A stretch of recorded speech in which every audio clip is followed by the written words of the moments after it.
Bueno, hoy vamos a tener una mesa compuesta por Joana Buenahora, quien es miembro de la Red Mexicana de Ciencia, Tecnología y Género, es su coordinadora de comunicaciones y que nos acompaña hoy en su condición de investigadora de la Universidad Autónoma de México.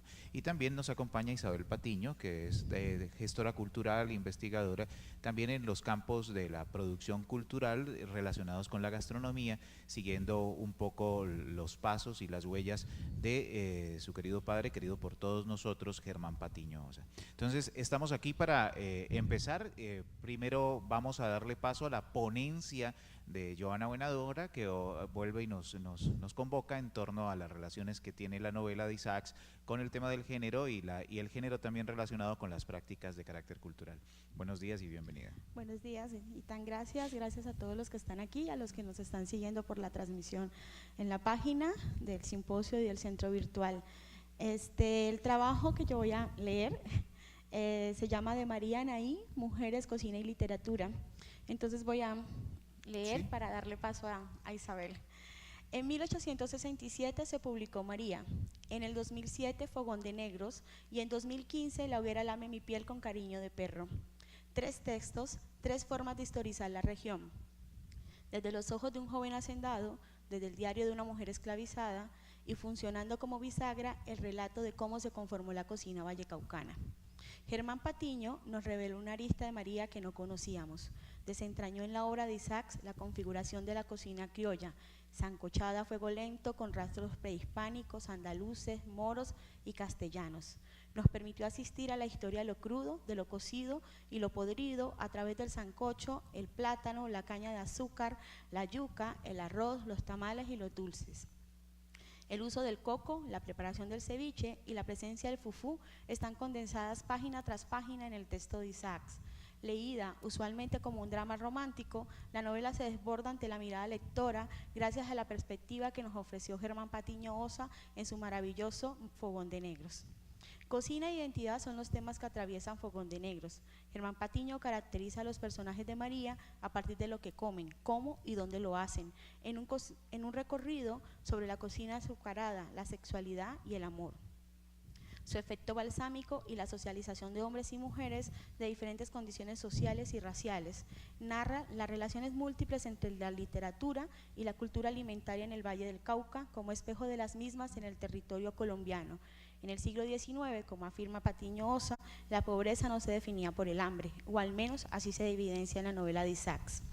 Adelaida Fernández, por su parte, afirmó que hilvanó su novela a partir de pautas e indicios poco o nada valorados en María, y de los cuales se valió para armar otra ficción radicalmente diferente, otra mirada a la historia del siglo XIX colombiano y al universo de la hacienda esclavista.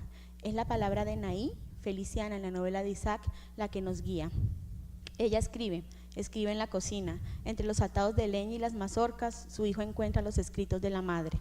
Encuentro atados con una cinta el cuaderno de mi madre y mis palotes, y hacen más bulto mis letras que las suyas, pero es que las mías están en hojas sueltas, las suyas están cosidas.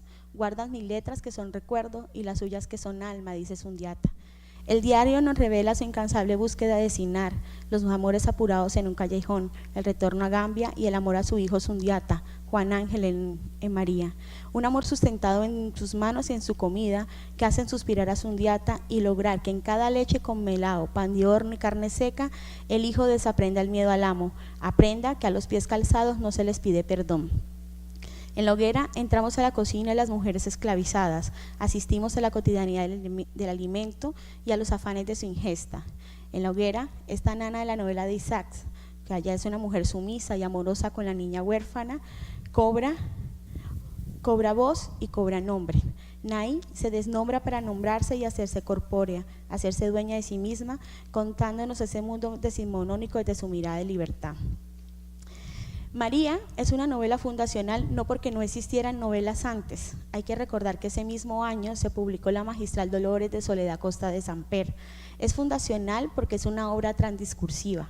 Isaac, como diría Foucault, es instaurador de discursividad, porque ha producido algo más que su propio texto, es decir, dio la posibilidad y la regla de formación para otros textos. Creó una obra generadora de pensamiento crítico colombiano, lo que se evidencia con Fogón de Negros, de Germán Patiño, y En la hoguera, de Adelaida Fernández. Estos dos son parámetros de autoría y autoridad para la línea de pensamiento en la que se escriben, parten de la obra de Isaac y la desbordan por completo, creando nuevos universos simbólicos, pero podemos seguir leyendo a Isaac en ellos.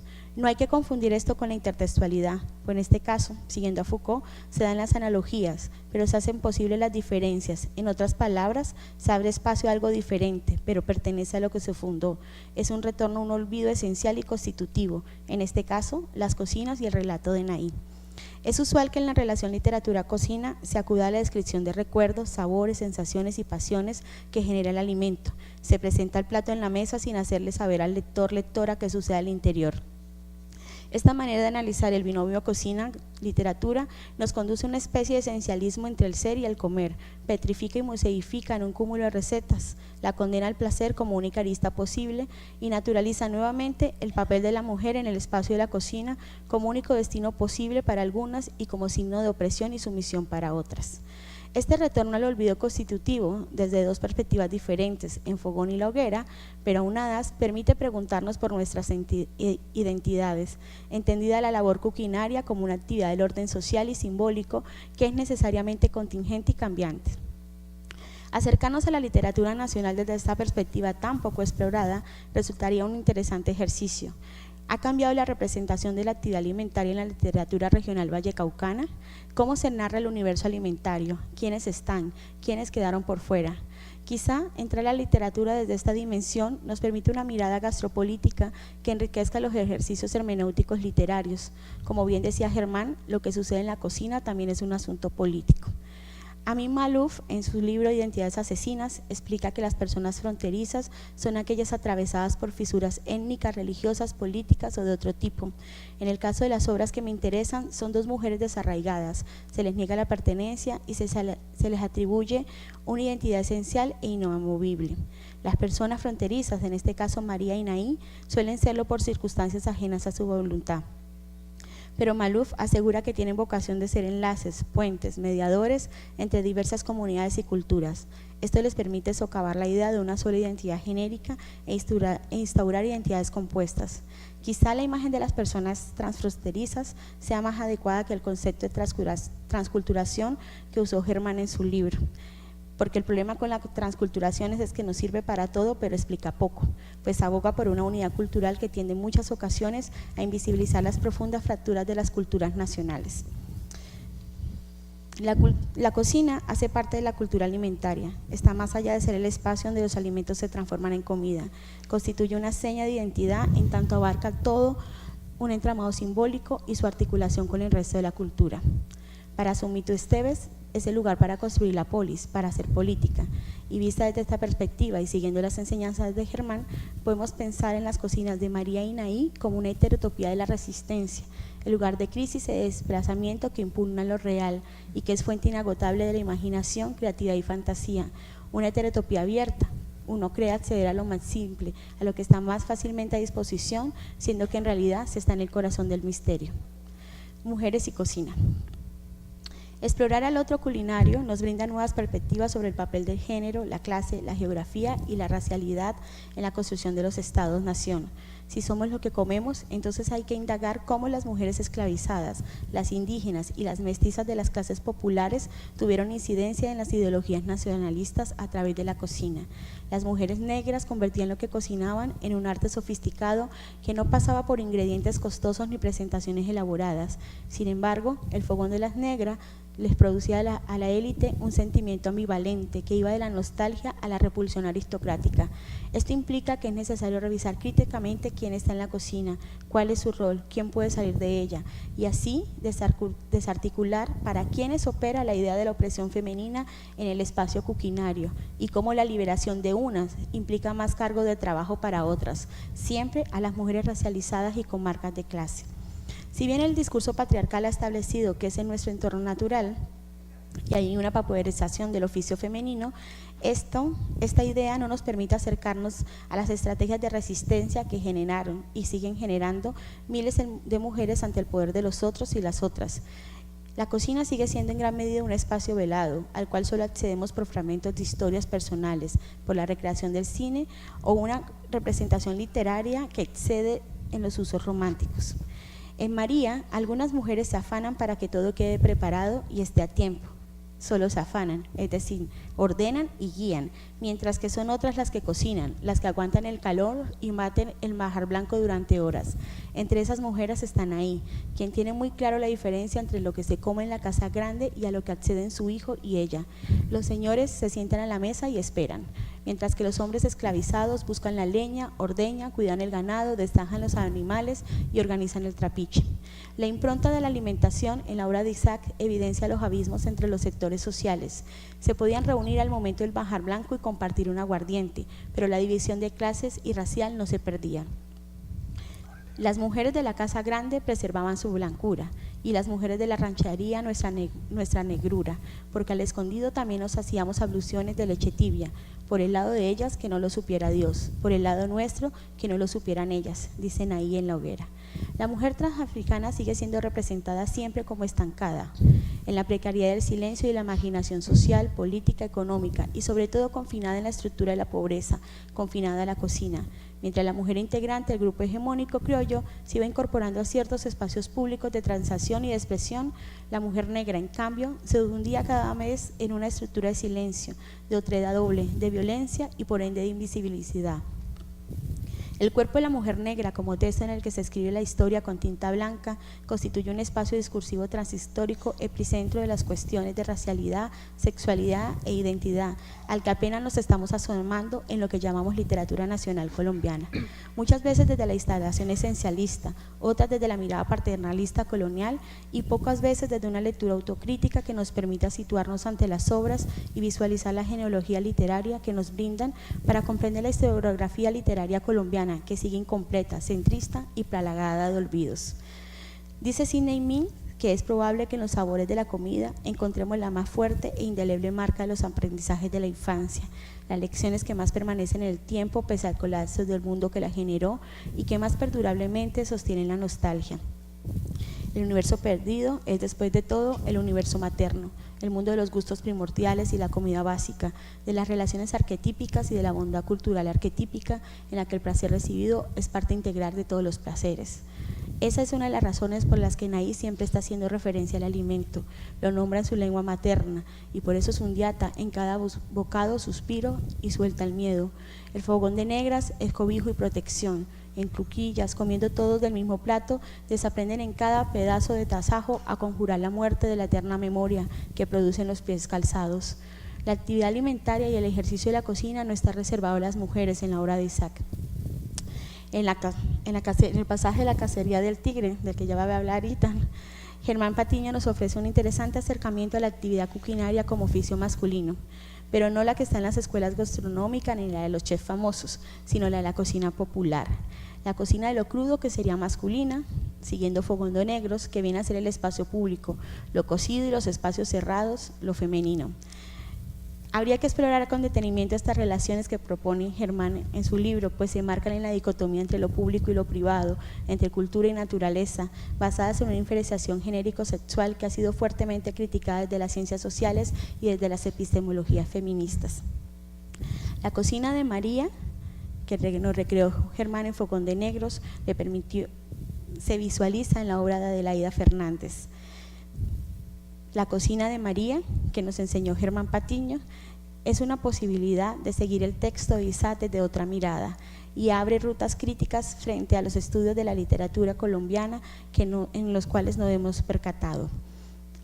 Esta es parte de mi trabajo doctoral sobre la representación de las mujeres afrodescendientes en las cocinas de México y Colombia, un interés que no hubiera sido posible sin el acompañamiento permanente y amoroso de Germán.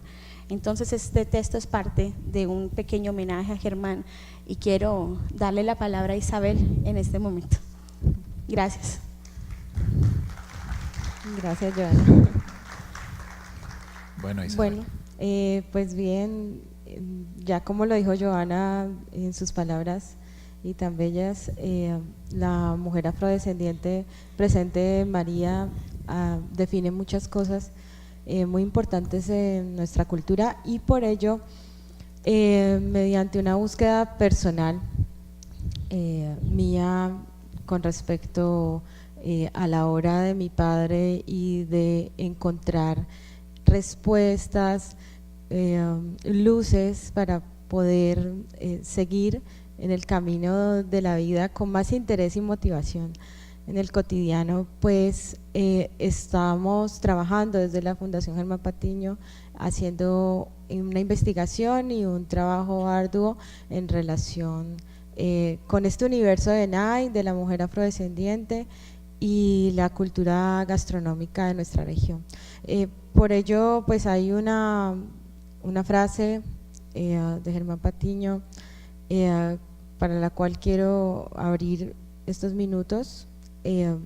Las mujeres del Pacífico se hicieron dueñas de la cocina en los valles cálidos del Gran Cauca, en sus ríos y en los poblados del litoral pacífico.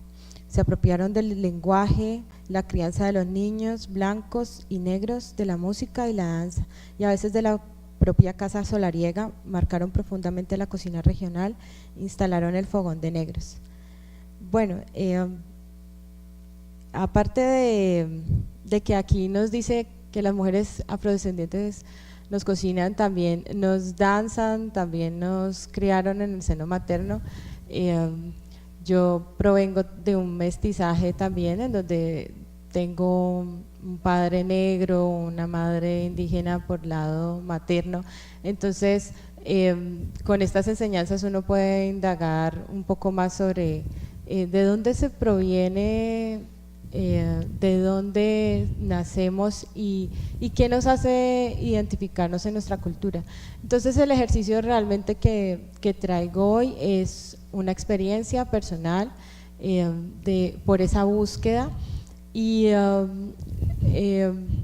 hicimos un trabajo este año en donde NAI y su universo está muy presente, que es destacando esta labor de la mujer afrodescendiente en la cultura caleña, y que ha estado presente en la muestra del Festival Petronio Álvarez, en la muestra de cocinas a lo largo de estos años, pero que esta vez quisimos que se mostrara ese universo de estas mujeres, de dónde nace ese aprendizaje a partir de su infancia y el recuerdo más profundo que tuvieron para vincularse a estos sabores que la representan.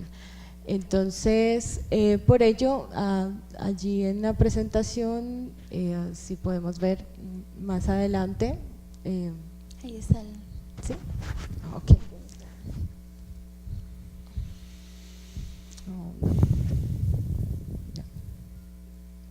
Okay. Cámara. Sí, pero voy a avanzar un poquito. Ya. Qué pena. Listo. Bueno, vamos viendo la presentación de Isabel y entregando los contenidos. Bueno, ahí es la parte que quería colocar para dar un ejemplo y redondear la idea que les estoy hablando. Sandra Victoria Mina, no la veo muy bien desde aquí. Ella es una portadora de tradición del municipio de Timbiquí, en Cauca, y hace parte de estas 120 mujeres que entrevistamos. Hicimos una reseña desde la fundación para darles esa relevancia a su saber, y ella nos cuenta, por ejemplo, cuál es ese recuerdo más añorado por ella en torno a los fogones y los aprendizajes de su cocina. Entonces nos narra unos elementos importantes también presentes en la novela María y en Fogón de Negros, donde nos acentúa el tema del plátano, de cómo la cacería también hace parte, porque su padre sale a cazar mientras ella va con su madre a coger la piangua y a pianguar y los crustáceos y demás. pero además como esto es un requisito para salir a jugar desde su infancia, ese fue su requisito y lo cual fue el vínculo más fuerte en su cocina. Ese ejercicio se hizo de manera bilingüe para poder darle relevancia a este saber y poder mostrarlo de alguna manera en estas cocinas, en esta exposición de las cocinas del Festival Petronio Álvarez. El ejercicio finalmente no se pudo incluir en inglés, fue un trabajo que se hizo muy acelerado, pero digamos que esto es desde la parte pues profesional, desde la fundación, que queremos mirar a la mujer en torno a la ciudad de Cali, como estas mujeres en 90% desplazadas por la violencia en diferentes localidades de la región Pacífico colombiana, también tienen una incidencia en nuestras formas de alimentarnos, y además tienen unos emprendimientos culturales interesantes en la ciudad. Bueno, eso les quería compartir. Bueno, la ponencia mía tiene que ver con la arqueología puesta al servicio de los estudios literarios, acercando los estudios literarios a los estudios culturales para la elaboración de nuevas interpretaciones de las motivaciones que hay dentro de la novela.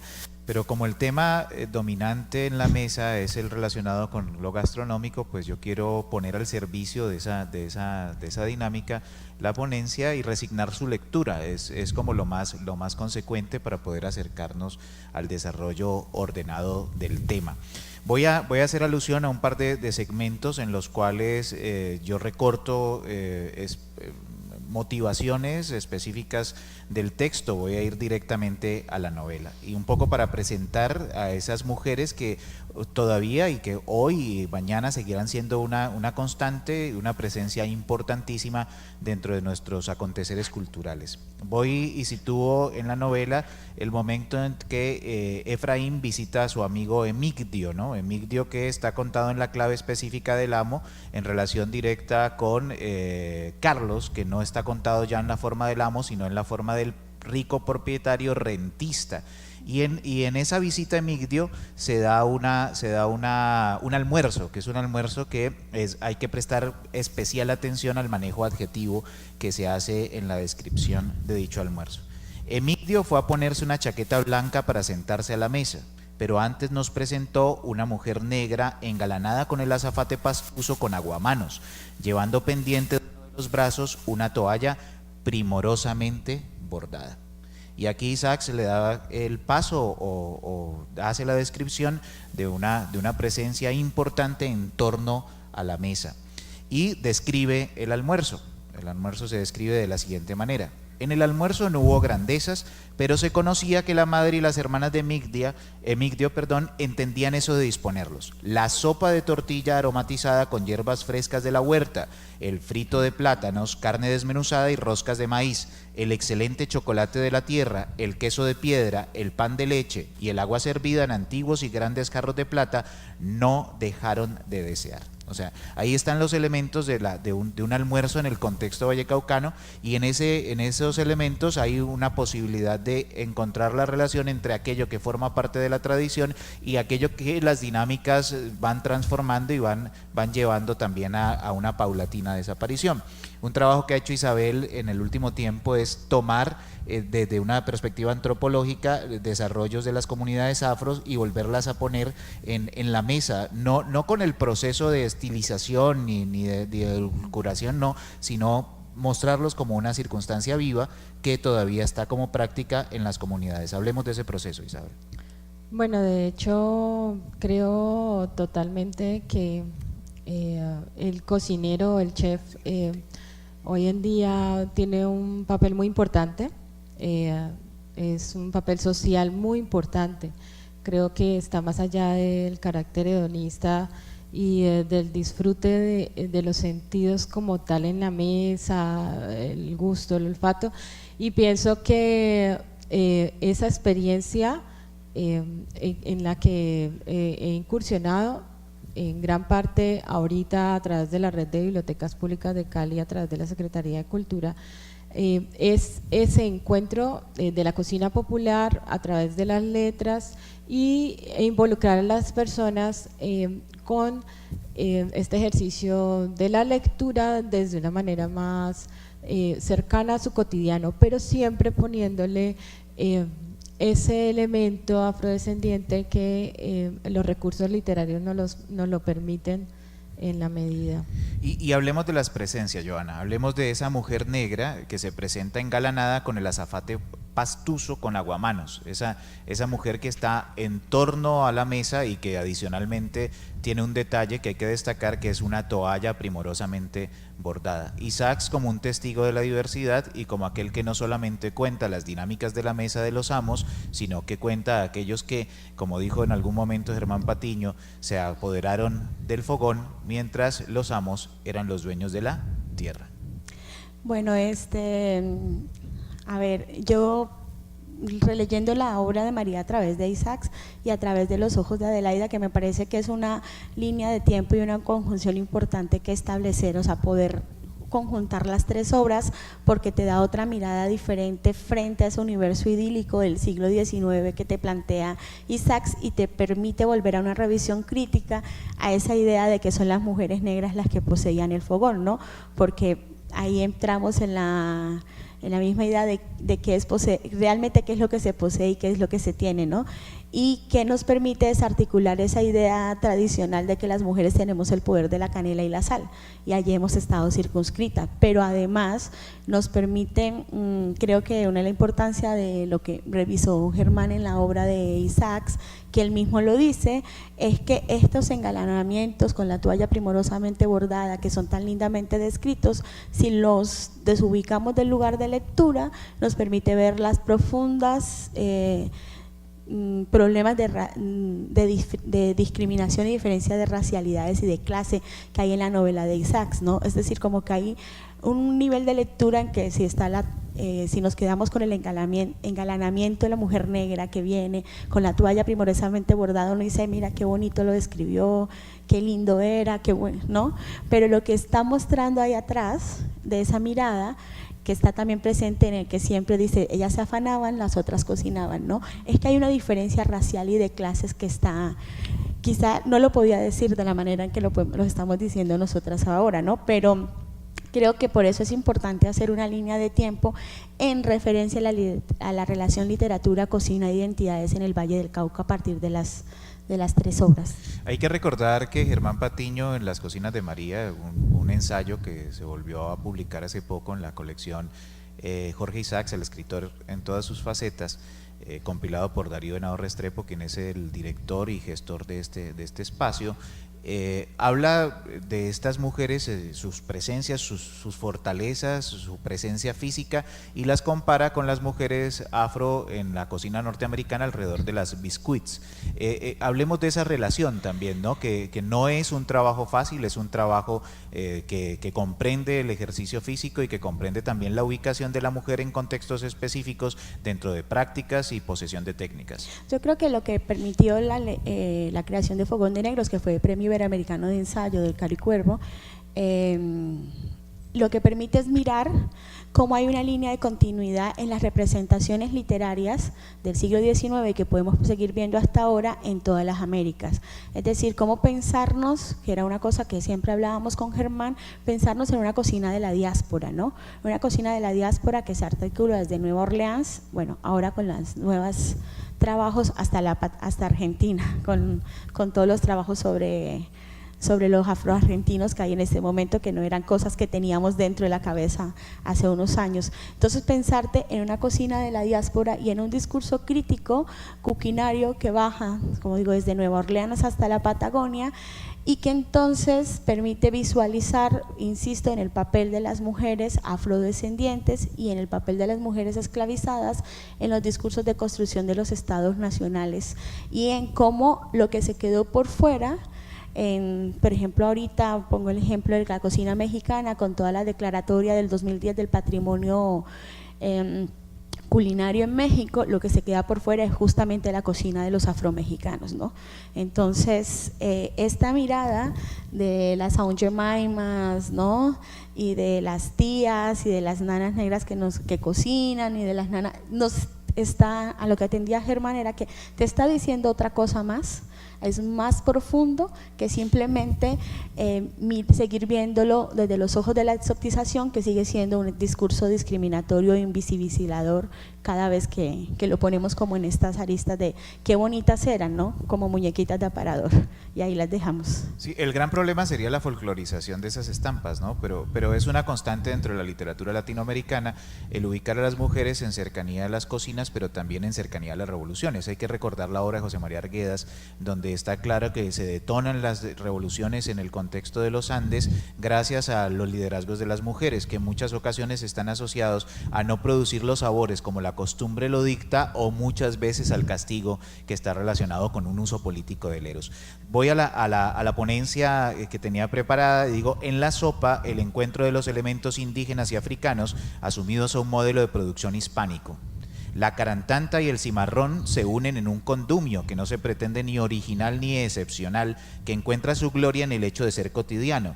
Los demás platos sobre la mesa conservan su presencia en los diversos espacios en el valle geográfico del río Cauca. ¿Cuáles de esos platos todavía nosotros encontramos en el valle del Cauca? Roscas de maíz, chocolate, queso de piedra y pan de leche. Dicho almuerzo es propio de los entornos de trabajo. En él hay más cumplimiento que solemnidades. O sea, no es una mesa solemnizada, es una mesa de los tiempos de friega. Hay que recordar que el día en que se da ese almuerzo entre Migdio y Efraín como invitado a la casa de Migdio, Efraín ha sido testigo de algo que forma parte de la formación del amo, porque para la formación del amo se requiere la dinámica poética de la mano del amo, y es que él ha visto a Migdio en la friega. ¿Y qué es la friega? La friega es racionar los esclavos. Él ha sido partícipe del día de matanza y ha entregado la ración a cada uno de los esclavos y a cada uno de los miembros de ese espacio, pues, que como universo de sentido desliza Isaacs en la novela. Ese dar esa la mano del amo está muy relacionada en un manejo específico que hace Isaacs del vínculo entre el amo y los relatos crísticos y los relatos católicos. Está asumido a las formas de la comunión, ¿sí? Entonces ahora propongo que nos vayamos a otro relato que hay de consumo de condumios y mistelas dentro de la novela de Isaacs, que es la cacería del jaguar, ¿no? Entonces, ¿qué recuerdan más o menos frente a esa comida que está relacionada con la cacería del jaguar, que hoy se ha convertido en una especie de detonante turístico de un sector específico del Valle del Cauca alrededor de una figura que es la figura del fiambre? El fiambre, sí, ya lo iba a decir. Bueno, de lo que recuerdo ahorita, está Salomé y está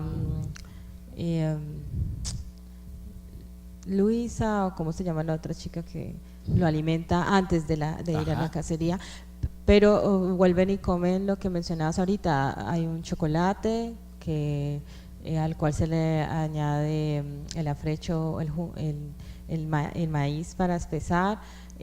Existen también los buñuelos que fríen, y que de alguna manera esto con los asados pintones que le hace Salomé, pues forman también un tríptico alimenticio, ¿no? Muy presente en nuestras mesas, y es eso, es totalmente el carácter popular. Y ahora para salir a la cacería,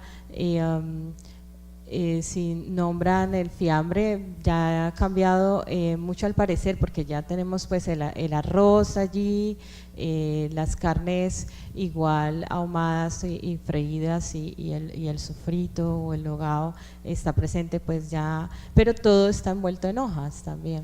Y allá hay un encuentro pues también grande en cuanto a los elementos nativos de la cocina, también lo afrodescendiente con el plátano, porque finalmente vino en primera instancia para alimentar a los esclavos, pero el arroz que nos atraviesa creo que toda Colombia y más en donde la población afrodescendiente lo ha hecho y nosotros en nuestra mesa lo tenemos muy presente. Bueno, el fiambre hace parte de ese universo. Voy a la novela. En el fiambre se da una suerte de comunión en la cual, no obstante, se escinden los platos de ricos y los platos de pobres. Las masas son para los trabajadores y peones, el pan, el vino y los higos pretenden imitar las viandas de los principales. En la escena están en dos orillas opuestas las servilletas y las hojas de platanillo. Dentro de la novela se da esa dinámica, ¿no? Es un compartir porque, Johanna, ese encuentro es una comida entre hombres, o sea, es una comida después de la cacería del jaguar. Esa escisión del hombre en las prácticas, en las ruralidades, frente a algo que no se da en la mesa, ¿cómo asumirlo a una lectura de género? Bueno, yo quiero decir dos cosas. La primera, que es interesante volver a ver esa imagen a partir, insisto, de la novela de Adelaida, cuando es Sundiata, quien nos cuenta cómo vio él la cacería, ¿no? Porque en la novela de Isaacs vemos la mirada de Efraín y acá vemos él cómo cuenta, ¿no?, lo que le hizo Braulio cuando le pone la cabeza del tigre y él no se había dado cuenta y está bañado en sangre, lo que eso le generó. Entonces es como ver el mismo episodio al que hemos leído muchas veces en la novela de Isaacs, pero ahora desde la mirada del joven esclavizado. Pero o sea, efectivamente, como lo sabemos, pues hay prácticas de cocina masculinas que tienen que ver con las formas de entorno. Es decir, también es un ejercicio, el feminizar la cocina también es un ejercicio peligroso, ¿no? Porque hay prácticas de reunión en las que efectivamente los hombres cocinan y hay cierto tipo de alimentos y ciertas instancias en la preparación de los alimentos en que son hechas por hombres. Por ejemplo, si tú vas a hacer unos tamales, son ellos los que van a buscar las hojas, son los que hacen la leña, son los que traen la olla, ¿no?, que tienen que ver hay veces con más relacionamiento de fuerzas.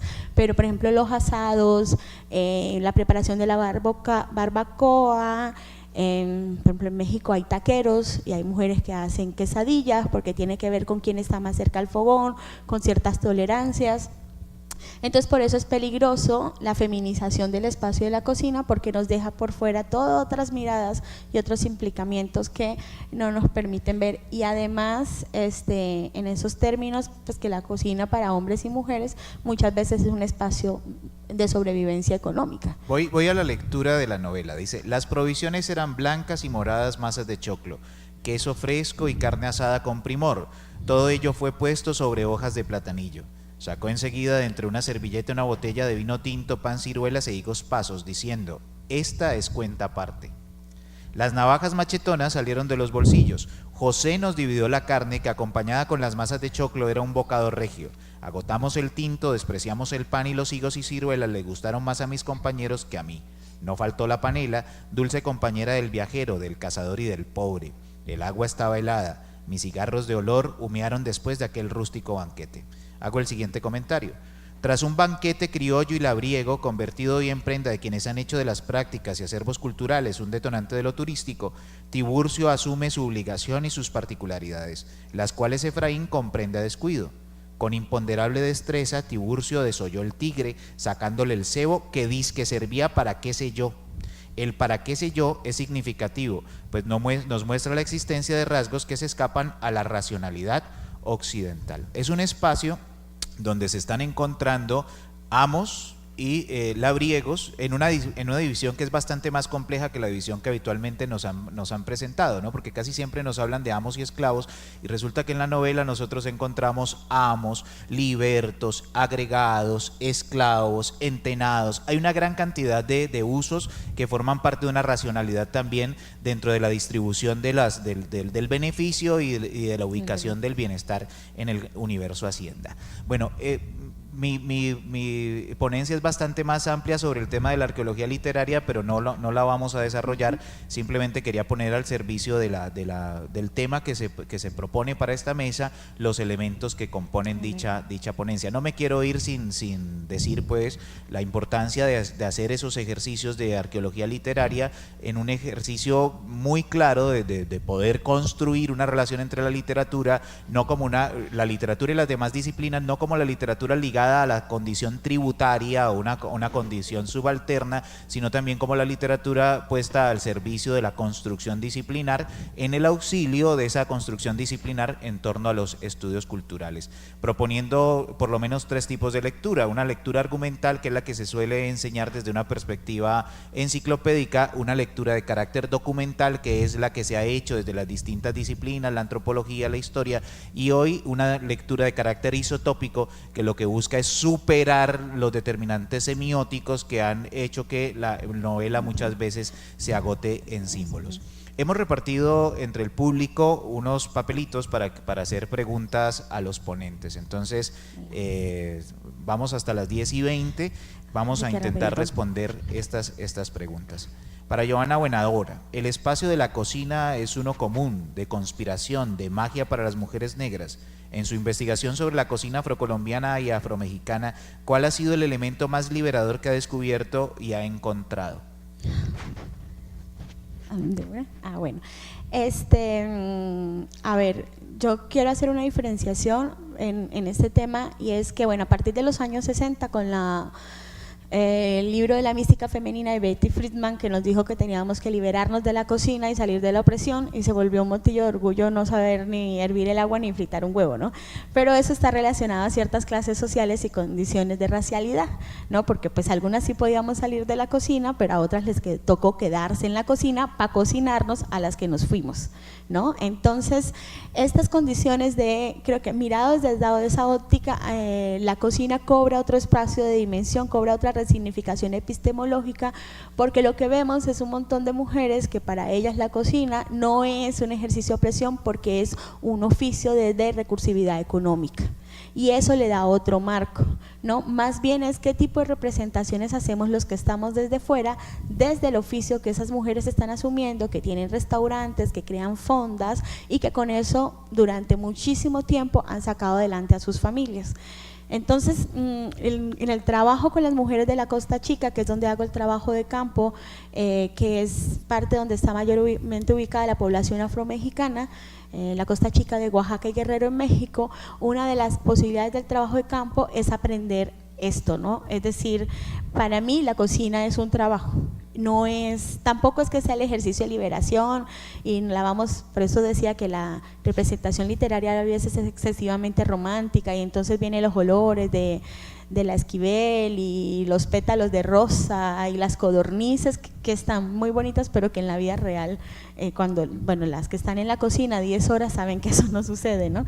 Entonces, uno de los trabajos es entender que la cocina como un espacio de oficio, como un espacio laboral, ¿no? Que está muy marcada la diferencia cuando se cocina por placer, cuando se cocina porque quieres alimentar a la otra persona. Y también, si uno entiende esa diferencia, entonces entiendes que esas dos formas de acercarse al alimento, de acercarse al ejercicio gastronómico, están muy diferenciadas y tienen, para mí, desde lo que yo veo, muchos matices políticos y económicos que las mujeres lo tienen profundamente claro.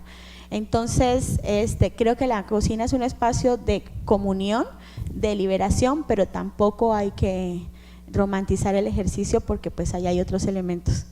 Bueno, también eso es una posición que puede significar también discusión, ¿no? O sea, recuerdo en una visita a Isabel Álvarez en el Señorío del Sulco en Lima, en Perú, que ella nos contaba que su mamá le contaba todos los días cuando llegaba del mercado cómo había encontrado tal elemento dentro de una receta y era muy importante la frase, el ve y lo ve. Me lo encontré, me estaba mirando y había la posibilidad de construir el relato alrededor de algo que era cotidiano, pero que la madre Isabel Álvarez convertía en una suerte de milagro, el milagro y lo cotidiano.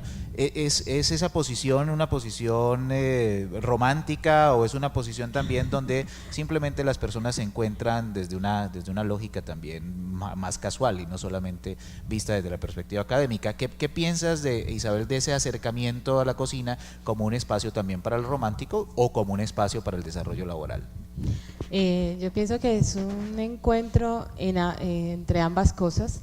Creo que los que nos dedicamos a cocinar, y en su momento pues yo estuve en restaurante 10 horas, 12 horas, 14 horas del día en una jornada laboral de esa magnitud, pues sí, obviamente el tema cotidiano que todos los días montas el arroz, pones a hacer la salsa, o sea, finalmente es un trabajo muy, muy duro y pierde este carácter romántico en cierta medida, pero sí hay motivaciones como un ingrediente que quieres tener para hacer eso que añoras con tus sentidos tener, o por ejemplo hay una persona que va a venir a visitar y quieres que para esa persona haya tal plato en ese momento y entonces quieres compartir a través de eso ese sentimiento. Entonces dentro de todo ese calor y esa jornada tan dura, pues existen también momentos así. Hay un elemento dentro de los condominios del Valle del Cauca que tu padre maneja muy bien dentro de sus ensayos, que forma parte del misterio, que es el llamado punto. O sea, el punto. Eso, técnicamente se lo pueden uno reducir en los grados Brix, pero el punto sigue siendo una cuestión que está asumida a la continuidad, pues, a la cultura como una cuestión viva, no solamente como un objeto para ser analizado desde las disciplinas. Bueno, vamos llegando al final de esta jornada, se nos van quedando algunas de las preguntas. Esas preguntas pues podemos tener después respuestas con los investigadores de forma directa. Muchísimas gracias por acompañarnos, muchísimas gracias al Canal Regional Telepacífico por brindarnos la posibilidad de que estos contenidos lleguen a las personas que están en sus hogares disfrutando de la mañana, de una mañana que ha sido lluviosa y que pues nos da la posibilidad de hablar de comida para empezar a preparar lo que es ya el almuerzo. Nos vemos en la tarde hay jornadas aquí en el Teatro Estudio de Telepacífico. Muchísimas gracias.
Bienvenidos a esta segunda jornada del Simposio ISAACS, que llega a su versión número del 23 de octubre.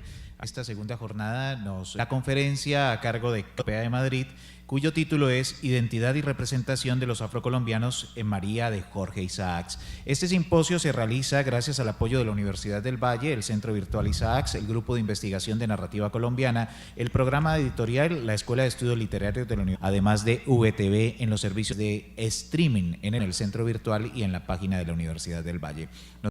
Del simposio, quien hará las veces de coordinador de la ponencia y conferencia. Muchísimas gracias y adelante con la información. Buenas, amables televidentes y público asistente aquí en el 9º Simposio Internacional Jorge ISAACS. Me complace muchísimo estar aquí, cultura afroamericana, integradas y los salones Yemayá para el arte africano y afroamericano. Por tanto, con Carlos nos une una relación intelectual muy importante y su ponencia tiene mucho que ver con esta temática que ya ha anunciado el presentador. Quiero empezar con una pregunta, Carlos, y comienzos de los 60 afrocolombianos, los ensayos en el campo de presencia negra en la novela María, a la esclavitud, pese a las matices, que es lo que vamos a ver en tu ponencia, ellos reconocían como tú que era el mérito de María era ser, además de una gran novela, ser una novela pionera, no solamente aquí sino en el continente, en el reconocimiento del papel de esos miles y miles de esclavizados que llegaron al Estado soberano del Cauca y se vincularon a la minería, se vincularon a las labores agrícolas y a las labores domésticas. Por tanto, quiero empezar entonces por este asunto, es decir, la importancia que tiene María desde ese punto de vista reconocido por Manuel Zapata Olivella y Rogelio Velázquez hace ya más de 50 años. Bueno, gracias por la pregunta, Darío, pero antes darte gracias también por invitarme a este simposio. Gracias a todos y a todas por estar aquí presentes y a los televidentes, obviamente. Ahora, la pregunta, desde luego, tiene mucha miga, digamos, porque en definitiva lo que la ponencia pone de presente, y voy a hacer un antecedente refiriéndome a la ponencia para entrar directamente a responderte, la ponencia lo que pone de presente es que el tiempo no pasa en vano. Y esto quiere decir que María la leemos hoy, y lo digo hoy en un sentido no solamente más bien figurado, pero sí en este momento, en esta coyuntura, pues como no podíamos haberla leído en el siglo XIX. Y esto que parece una obviedad, sin embargo, tiene una significación epistemológica importante, en cuanto que cuando se escribe la novela, se publica, tiene su éxito inicial, temprano e importante, tanto en Colombia como entre el público hispanoamericano, primero el de Sudamérica, luego incluso la propia España, pues no había pasado lo que ha pasado desde entonces. Y es decir, no había pasado lo que han sido todos los movimientos de emancipación de los negros en América. Y cuando digo negros en América, incluso estoy incurriendo en un anacronismo, porque ahora mismo el término negro mismo ya tiene una connotación política muy importante y no se puede ahora decir tranquilamente los negros, ¿no? Y porque ahora mismo el punto, digamos, del avance de esas luchas emancipatorias que empiezan desde el final del siglo XVIII y llegan hasta nuestros días, porque aún sigue estas cuestiones vinculadas a la cuestión negra vigentes, han introducido el término afro, ¿no? El afroamericano, el afrocolombiano, el afrobrasileño, el afrodescendiente, etcétera, que es una matización, un reconocimiento en este uso de estos términos, de que efectivamente el negro tenía una connotación racista innegable que ahora mismo ya no podemos admitir de manera ingenua, como probablemente no, lo más seguro admitían quizás el propio Isaac y desde luego sus lectores, los lectores de la época y los lectores de épocas subsiguientes y de ediciones subsiguientes. Ahora, yendo ya a la pregunta de Darío, claro, esos dos ensayos de Manuel Zapata Olivella y de Rogelio Velázquez, escrito en los 60, son en otra coyuntura, es decir, y en ese sentido se acercan a la posición que después defenderá también Donald McGrady en su estudio clásico sobre Isaac, en el sentido de que en María encontramos una posición crítica frente al esclavismo. Y en cuanto que narra una historia de negros, es decir, los 3 capítulos dedicados a Nay, en África, Feliciana, entre nosotros, ya significa, con el solo hecho de incluirlos en una novela que para Isaac era verdaderamente importante y que además el público lector y la crítica de aquella época y de las épocas subsiguientes reconoció como muy importantes, ya era un reconocimiento de unos excluidos, unos marginados y unos olvidados, y por lo tanto valía en sí misma, digamos, para validar, digamos, la tesis de María como, por decirlo así, una reivindicación de la causa negra, ¿no?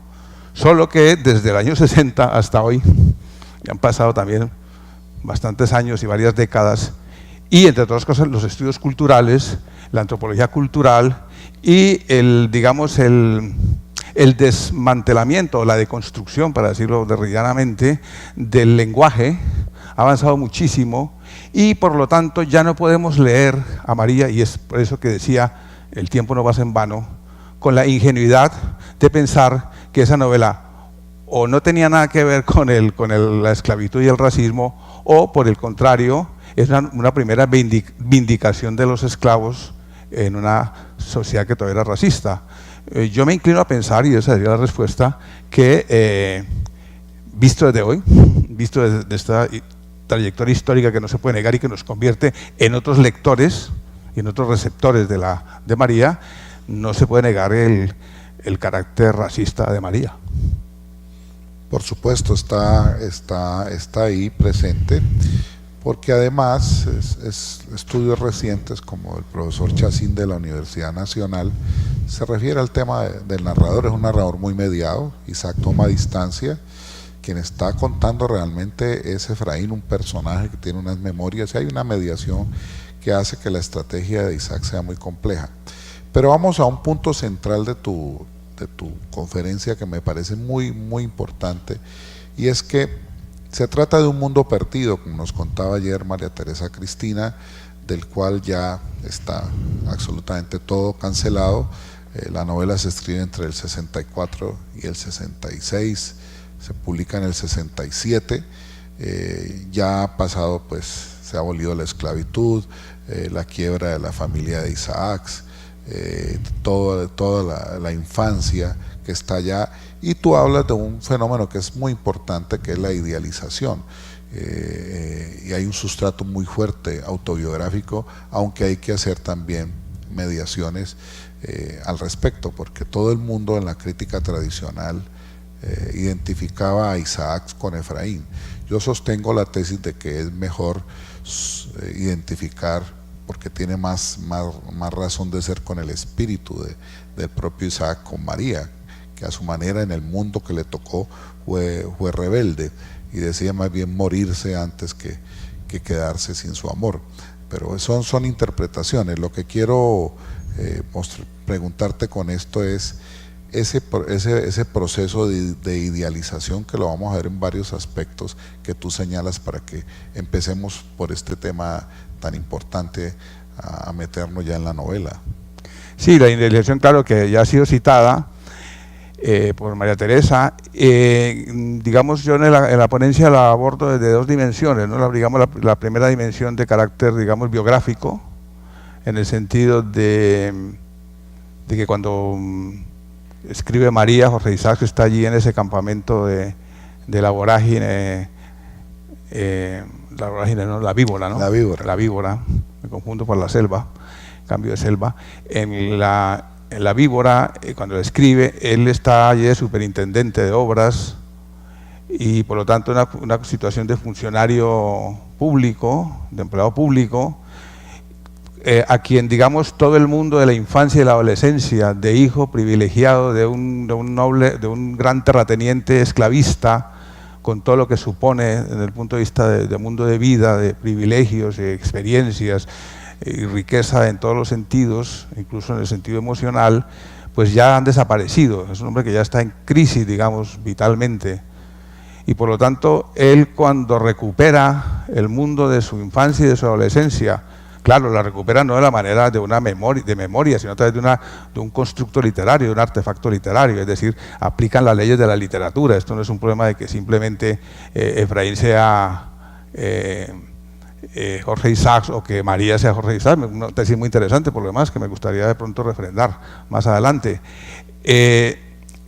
Entonces, tiende a idealizar la infancia, a mecanismo, estrategia psicológica que la mayor parte o casi todos los adultos practicamos, porque ya cuando estamos somos adultos, nos encontramos con que la vida es muy ímproba y que esto que se nos prometió pues no era lo que prometió, y que por lo tanto construimos ese paraíso que es la infancia, ¿no? La despojamos de todo lo terrible que es la infancia y la convertimos en un paraíso, efectivamente. Esto realmente, y por lo tanto él, cuando recupera el mundo de su infancia y de su adolescencia, claro, la recupera no de la manera de una memoria, sino a través de un constructo literario, de un artefacto literario, es decir, aplican las leyes de la literatura. Esto no es un problema de que simplemente Efraín sea Jorge Isaacs o que María sea Jorge Isaacs, una tesis muy interesante por lo demás, que me gustaría de pronto refrendar más adelante. Entonces, tiende a idealizar la infancia, a mecanismo, estrategia psicológica que la mayor parte o casi todos los adultos practicamos, porque ya cuando somos adultos, nos encontramos con que la vida es muy ímproba y que esto que se nos prometió pues no era lo que prometió, y que por lo tanto construimos ese paraíso que es la infancia, ¿no? La despojamos de todo lo terrible que es la infancia y la convertimos en un paraíso, efectivamente. Esto